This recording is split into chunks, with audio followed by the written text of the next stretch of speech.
Welcome to your next best step. I'm Coach Janet J. Today is a soft, summery one, a porch and iced tea kind of conversation about the joy you keep saving for later and why later has a way of never arriving. Pour yourself something cold and let's take this one slow. There's a chair on your porch or your deck or your back patio that's been waiting for you all summer. You kept meaning to sit in it. You will, right after the dishes, right after this one load of laundry, right after you answer that one email. And somehow the summer is half gone and the chair is still empty. What if the joy you keep waiting to earn was never meant to be the prize at the finish line? What if it was meant to be the fuel? Here's the pattern and see whether you recognize it. First, the laundry, then I'll slow down. First, the inbox, then I'll call a friend. First, the dishes, then I sit on the porch. The trouble is, the list regenerates. You finish the dishes, and the next meal makes more. You clear the inbox, and it refills by lunch. The work does not have a final page, so that time on the porch keeps moving to a someday that does not come.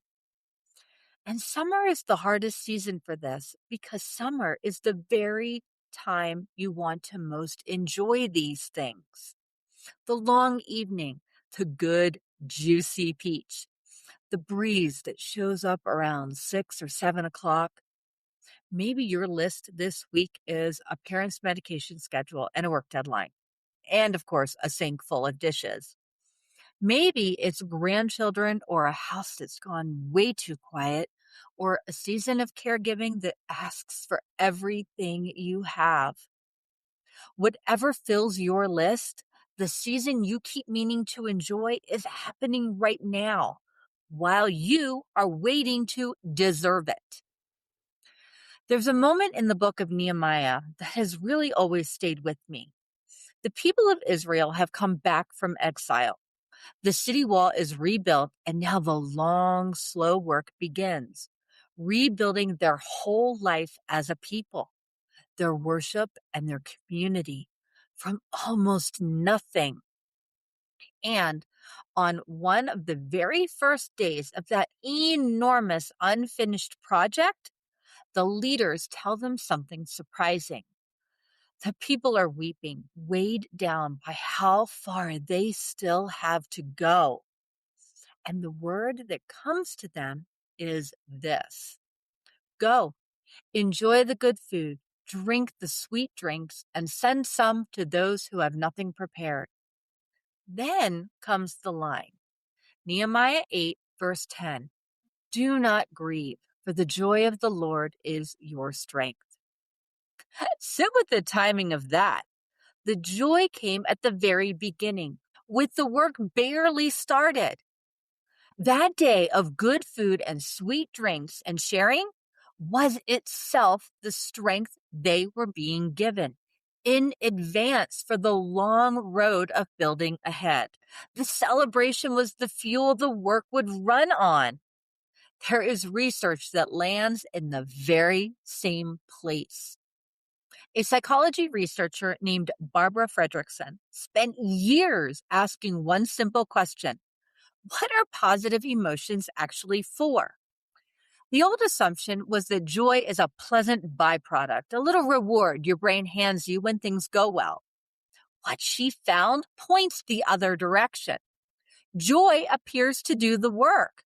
Positive feeling tends to widen what you notice and the actions that you are willing to take, and over time, it helps build real, lasting resources, steadier relationships, more resilience, a deeper well to draw from when life gets hard. In her own framing, happiness is part of what makes a life go well in the first place, and not only the result of one. Let's be careful here because accuracy matters more than a tidy story. The part about joy building lasting resources over time is well supported. The part about joy widening your attention in the moment has been questioned by more recent analysis. And I'd rather tell you that than oversell it. The dependable piece is the piece that matters for us today. Small, good feelings are an investment and a worthwhile one. There is a second finding worth knowing, the one that explains why all of this waiting backfires. In the research on mood, one of the steadiest patterns is that action tends to come before feeling. We sit around waiting to feel like we are enjoying something as if the mood has to show up first. More often, it works the other way. You pour the iced tea, you step onto the porch, and the lift arrives once you are already there. The doing comes first. The feeling follows. Summer is short. The specific Friday you are living right now will not come back around. And that list will be there tomorrow. And that is something you can count on completely. So picture it in this way. You can walk into the rest of your day fueled, or you can walk into it running on empty.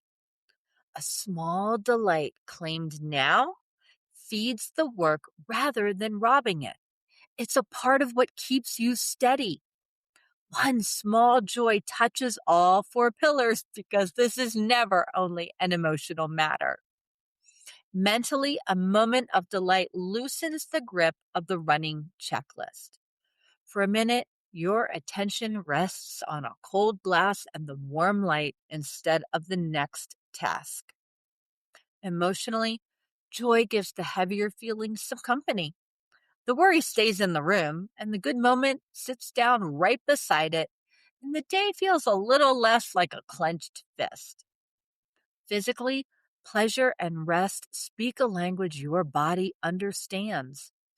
Iced tea on the porch is a nervous system thing as much as a soul thing. Your shoulders drop, your breath slows. Spiritually, receiving a joy you did not earn is its own act of trust. It says God gives good gifts, and your hands are allowed to be open. The joy of the Lord is your strength, placed in open hands. So here is your next best step.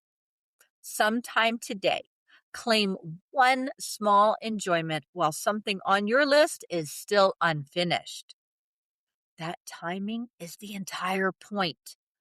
Pour the iced tea before the kitchen is clean. Eat the good nectarines standing at the counter. Sit on the porch for the length of one song. Let yourself have it with the work still waiting. And notice something. The work waits just fine. Joy was never meant to wait at the finish line. The research and the scripture point the same direction. Joy is strength handed to you for the work, meant to be spent now while there is still a road ahead. So claim one small piece today.